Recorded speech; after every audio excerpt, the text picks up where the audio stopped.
Olá, sejam muito bem-vindos ao mundo maravilhoso da literatura infantil.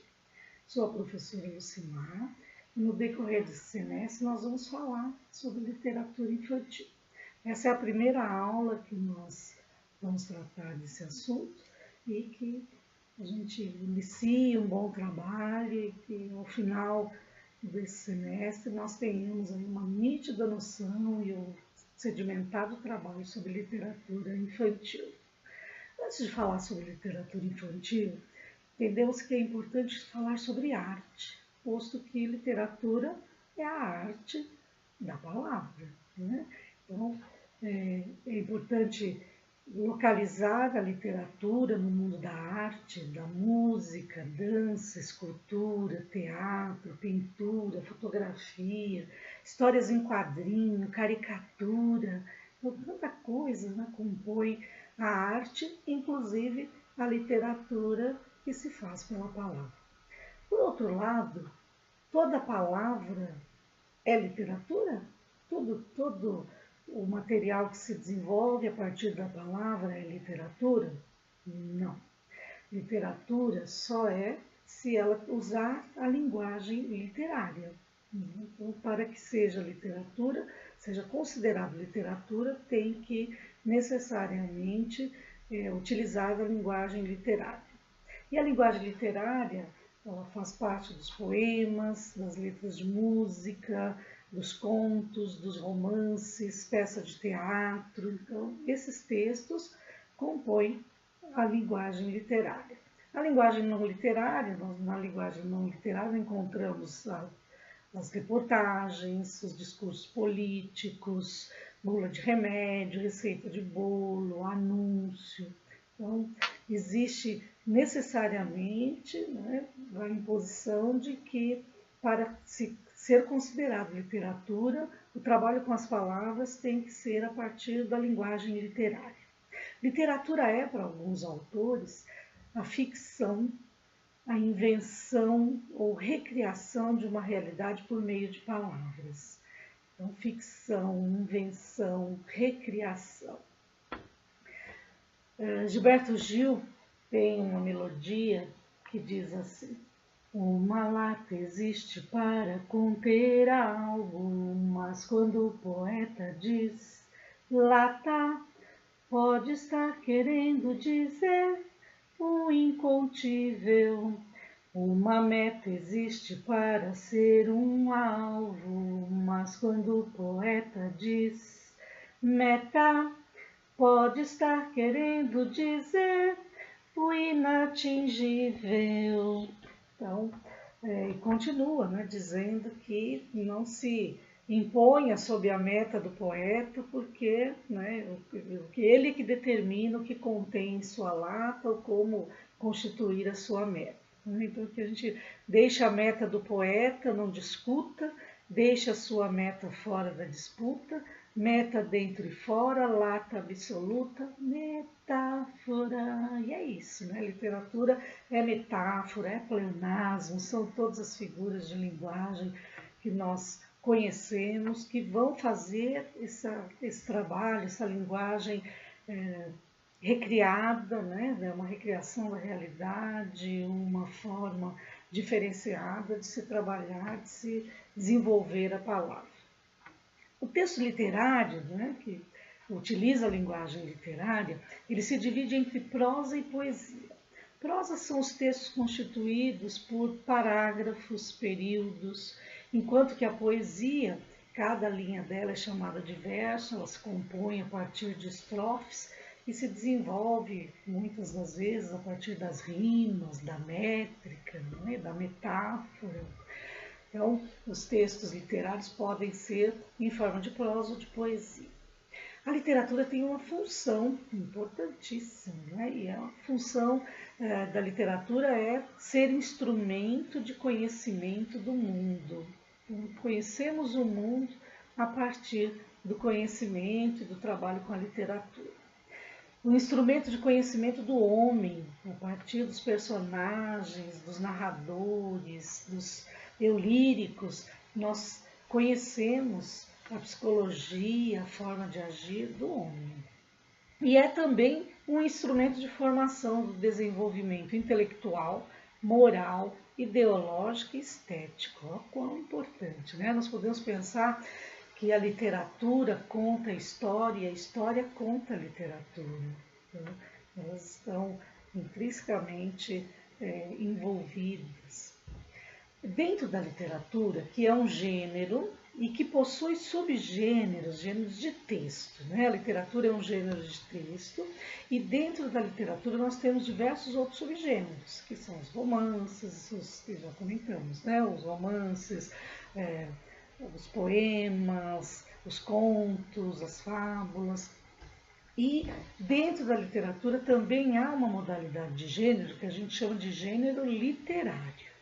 E os gêneros literários são somente 3: lírico, épico ou narrativo e dramático. O gênero lírico, ele trabalha com a questão da subjetividade, emoção. Então, nós dizemos que dentro do gênero literário lírico, nós temos como predominante a poesia. Então, a poesia predomina dentro desse gênero literário. Por outro lado, no narrativo ou épico, são narrações que envolvem personagem, espaço, tempo, narrador, enredo. E esse gênero, né, esse gênero literário, ele está mais evidente na prosa. Então, nos romances, nas novelas, nas fábulas, contos, crônicas. E há também o gênero dramático, que pode ser feito em forma de poesia ou de prosa, mas que ele são textos dentro da literatura feitos especificamente para serem dramatizados, representados. Então, são os textos que vão remeter aí às peças de teatro, às tragédias, comédias, farsas. Então, são esses os 3 gêneros literários que nós encontramos dentro da literatura. Quando nós falamos que os dramáticos podem ser, o gênero dramático pode ser em forma de poesia ou de prosa, é porque predominam as prosas, né? Predominam os textos narrativos que vão constituir aí as peças de teatro, mas por outro lado nós temos hoje, na atualidade, conhecimento de que há autores que escreveram em forma de poesia narrativas extensas, né? Como Luís de Camões, que escreveu Os Lusíadas, que é uma narrativa longa do povo português e que nesse texto é feito em forma de poesia. No Brasil, nós temos o João Cabral de Melo Neto, que tem Morte e Vida Severina, que é uma obra em forma de narrativa, conta a história de um povo, e, por outro lado, é feito em forma de poesia. Né? Então, por isso, nós podemos identificar no gênero dramático textos poéticos e textos em forma de prosa. Ainda há de se conhecer dentro da literatura a questão do estilo. Cada autor tem um estilo próprio, assim como cada época tem um estilo. Então, nós dividimos o estilo dentro da literatura em individual e de época. No individual, nós podemos perceber, por exemplo, em Machado de Assis, um escritor que trabalha bastante com a questão da conversa com o leitor. Machado de Assis conversa com o leitor como se estivéssemos lá vivendo a história com ele. Né? De vez em quando ele diz assim, vem cá, vem aqui, se aproxima mais, caro leitor, que tenho algo a te dizer no ouvido. E outros momentos, né, em que ele chama o leitor e fala, ó, dá bronca às vezes, né, fala, ó, você deve estar imaginando isso, mas você não pode chegar a essa conclusão pensando, sem conhecer toda a história.